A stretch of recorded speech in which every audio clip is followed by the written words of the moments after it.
Hi guys, welcome back to our channel. Good morning, good afternoon, good evening. I greet you all according to your time and location in which you'll be meeting this particular video. Yes, my wonderful viewers, I am back again with another update. So guys, I have a video here I would like we all to watch. But before then, if you're meeting my channel for the very first time, you're highly welcome. Please kindly do well to like, share and subscribe. Leave your thought on the comment section on this video and let us know what you think about this video, and I will see you towards the end. And to further interrogate the basis for this position on this offensive bill, we are now being joined by Sonny Ekuwusi, a lawyer and the chairman, Human and Constitutional Rights Committee of the African Bar Association. You saw him speaking in the particular report. Good to have you here this morning. Now, let's start it off. I'm looking at it closely because according to the 1999 Constitution as amended, Section 38 speaks to the freedom of thought, religion, conscience, and religion. Yes, yes. And the question is, this particular bill, does it violate Section 38 of the 1999 Constitution? Of course, it does violate Section 38 of the 1999 Constitution because it is something that... And don't forget that Nigeria is a secular state. Yes. Okay, the state has no right to interfere in the way religion is practiced. You know, there's a separation between the state and the church. You know, the state cannot interfere in the way churches are run because these are two different entities. You know, but now we have this bill that's trying to interfere. Okay, in the way Christianity is run. It's even going and saying that there's going to be a council in Abuja, National Christian Council for Education, which is now going to prescribe syllabuses for schools at all levels, which means primary school, secondary school, seminaries, universities. So you're going to have Redeemer University, for instance. A council in Abuja is going to say, these are your syllabus. We're seeing this is quite dangerous. Dangerous because, you know, where we are coming from before now, there have been corruption of syllabuses in schools, you know? They'll be teaching our kids LGBT, masturbation and all that. I'm a lawyer. At one time, we went to court. Now, these people abroad, because they are putting pressure on African countries to destroy their human capital. So this is not just hearsay or conspiracy theory. I am inside because I go to United Nations. I know what is happening. Now, they are coming with this bill. And this bill, obviously, is being sponsored from abroad. So you have a council in Abuja where they will not prescribe a syllabus, and that syllabus will contain LGBT and all that. You contain masturbation, because they are targeting our young people who are in school so that to destroy them. You know, South Africa has gone. South Africa in this matter, when I say it's gone, it means that South Africa has legalized LGBT, transgender, and all that. And the United Nations is also involved, United States, and all that. Kamala Harris, Vice President of the United States, has gone around 10 African countries. They must legalize the LGBT. Now they are tackling Uganda for the legalizing the LGBT. What we are saying is that we are different. Each country should grow with its own values. We are different. They should leave us alone. We have our culture, we have our own values. We can't interfere in the way they run their country. They should not interfere in the way we make our laws. You are talking about the 10th Assembly, and that they should be very careful. Yes, we stand. They should not only that they should not be rubber stamps, National Assembly, but also they should be wary of the kind of laws that they pass to make good laws for the people of this country. No, people are suffering in this country. Okay, right now people can hardly eat and all that. So what we need is good governance. We don't need all these laws that have to do with LGBT and all that. What is all this for? People are hungry. People are tired. They need medical attention, okay? So if these people are abroad, if they want our own good, they should build hospitals. They should take care of our roads, electricity and all that. Or they should, give scholarship for education. But they should not be putting pressure on us to legalize all these things. That's where I'm coming from because I know. I've been in this for so many years, so I know what is happening. When you were in school, probably you had very good textbooks like Things Fall Apart, Macbeth. Now they have all changed them. But what they are changing them is sex-related things, you know. They don't have cartoons for babies, children that are under 5 years. What is all this? Now this council is coming And they are saying they are going to establish a council in Abuja that's going to recommend syllabuses. You know, Christian denominations are different. I'm a Catholic. I mean, I'm not going to accept things that is not Catholic. You have Anglican Church, you have Redeemed, you have different churches. So how will a council in Abuja now recommend syllabuses to the seminaries and churches and schools of this people? It is a violation of human rights.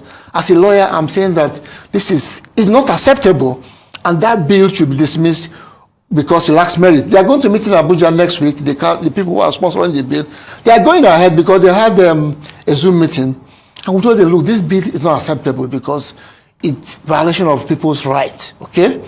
Because I have a right to worship the way I like. You cannot tell me now, okay, start worshiping this way. Don't clap your hand, don't shout. No, it's my right. I know if I do anything against the law, arrest me and all that. But don't tell me how to worship, because this is practice that is central to every human being. The right to freedom of, like rightly said, of conscience, freedom of religion, freedom, even privacy. Okay, so this is very very sad that because what it means that Nigeria is heading towards like China or the old Soviet Union, where religion or Christianity is undercover. I mean, you can practice it undercover because the state has encroached, and you don't seem to be worshiping the way you should worship. So we are saying that this is in bad faith, and democracy is about right of fellow people. I heard you talking about the 10th Assembly, and yes, this is something that presidential democracy that promotes the right of the people. You know, we all have this right, basic right, and nobody should try to violate it because it's a fundamental. It's called fundamental human right. One right to freedom of worship, freedom of conscience, and all that. And we are in a secular state. The state has no right to prescribe the way you and I should worship. All right, then. So I would like to come in, Mr. Sonny. You know, as a lawyer and a human rights activist, how would you characterize the potential impact of such a bill on the freedom of religion and the rights of Christian believers in Nigeria? And what specific provisions in the bill do you find particularly concerning or problematic from a legal and human rights perspective? Section 7 of the bill describes the functions of this council, and what it says that one of them is to regulate, to collect, to certify of religious instructors, which means pastors, priests, Catholic priests will be certified. You need to have a license in order to practice your religion, which means if you are holding a Christian crusade, say in Lagos, and you don't have a license from this council, they will shut it down. We are saying this is not proper. Okay, that section 7 talks about the functions of this council. You know, saying that they have to collect, certify, train your pastors and your priests. Come on, this is not acceptable because, I mean, you have your faith, you worship, you have your pastors, you train your pastors or your priests the way you want. The council in Abuja should not. That's why we are saying that this bill is being sponsored from abroad. Like I said earlier that many NGOs in abroad have been putting pressure on African countries to, you know, legalize terrible things, LGBT and all that. So, and this is one thing they are trying to do, okay, to make sure that we don't live as a people because they are afraid that we might become a world power. This is not a conspiracy theory. I go to United Nations. I've been involved at meetings, so international. I travel a lot, so I know what is happening. And this is dangerous because it's more important than politics. People think that politics is the first thing. The first thing is culture. And at the heart of culture are values, okay? You can't even grow a democracy without values. Look at what's happening in Nigeria because crisis of values. If you have a crisis of values, you can't succeed in democracy. You can't get the democratic dividends we are talking about. And these people are putting pressure on us to destroy all those values that we hold there. And we are saying no, no, no, because by the time these things are destroyed, we are finished. That's why I'm saying that it is more important than politics because people think that economy is the best. Or what? No, because this is the most important, your culture and your values. By the time you are destroyed as a person, you can't even be alive to, to be in politics. Well, that's why we're saying that this is very, very important. That's why I've come here today to say, look, we need to be very careful because it will affect every one of us, whether you are a Christian, you are a Buddhist, you are a traditional religion practice, or internet free thinker. Because by the time they are not giving you a syllabus, how you should think, how you should live your life, it is terrible. I told that they have already corrupted the syllabuses, biology, chemistry textbooks. They are no longer what maybe when you went to school. They now put watermark inscription saying that my mother is a harlot. We'll go to court over this. The integrated science that it now has masturbation, it now has how to put on the condom. Even mathematics, they now said, if they want to solve problem, they said 40 condom minus 2 condoms. Wait a minute. And these are just for our babies. Boys and girls in JS 1 and 2 are meant to learn this. So we are saying, by the time we wake up, they are going to destroy us. You know what's happening in Europe now? That they don't have people. First of all, they have migration problem. The young people are being destroyed. Why is it that Canada is opening its doors for us to come in? Because they're short of manpower. UK, the same thing. Because they are destroyed. So we can't allow this to happen because Nigeria is a potential world power. Don't forget that if not for bad leadership, Nigeria would not have been in this shape. Nigeria would have been a world power. We have the human resources. We have natural resources. Now, these people abroad, okay, I don't want to mention names specifically, they are afraid that we might one day because they want to destroy our human capital. They want to destroy religion, culture, okay? And these are things that are dear to us, okay? I when I was growing up, I grew up in a cultural setting. I'm a true Nigerian, so if you destroy that, you have destroyed me. So that's why we're very much concerned and saying, look, the National Assembly should make sure that laws that they pass are good laws that will be for our welfare. Look at the way we are suffering, okay? If they are interested, they should make a law that will protect our lives. You know how many people who are being killed? How many Christians who are being killed? You know this girl who was killed, this is Deborah, was killed in Sokoto till date. No justice for Deborah. So if they want to make a law, they should make a law that protects our lives and property. You know, that is key. That's key now because you can't, I can't go to my village without, I'm afraid. So first thing is security, okay? Instead of making this law that has to do with the way I worship, the mode of my worship, whether I'm going to, that's not proper. It's going to affect all Christian denominations, Redeemed, Catholic, Anglican, everybody. So they are not giving their universities syllabuses and their seminaries. Imagine Catholic seminary, like a bigger seminary. We now have a syllabus from a council in Abuja given to them to. Wait a minute, this is terrible. All right, so permit me to come in here. Yes.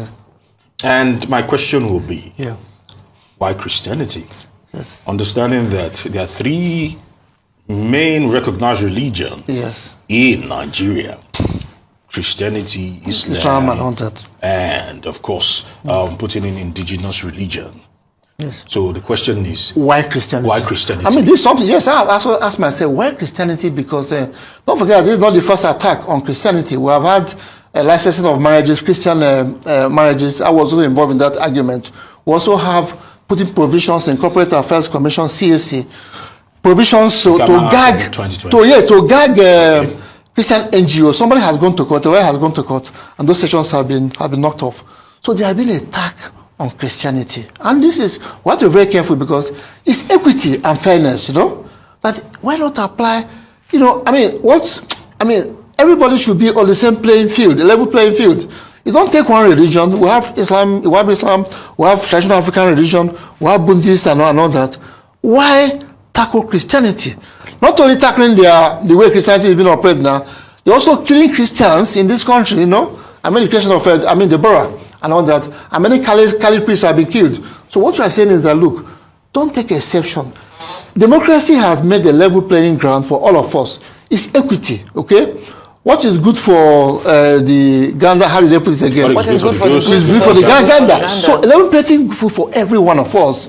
And don't discriminate against anybody because discrimination is also unconstitutional. Section 42 of the Constitution. So let live. Life is let and let live. That's my concern here as a lawyer. Life is let and let live. And what applies to A should apply to B. That is secular state. That is democracy. Don't target one religion and say this religion, if you want to practice your faith, because what they are saying, the background for this bill is saying that they are not happy the way some Pentecostals preach, you know, that they are a little bit radical and they are a little bit, you know, but they are not the only one that preach like that, you know. Other religions also make that kind of thing. So why take these people? In any case, if they offend any law, arrest them, take them to court, okay? I mean, let justice be done. I'm not saying that people should be spared. If you believe that somebody in trying to practice Christianity offends the law, oh, let the law take its course. Okay. What we am against is that you don't tell me the modality. So guys, thank you so much for watching. What do you think about this video? Please kindly leave your opinion down below. I'll see you again in my next one. Bye for now.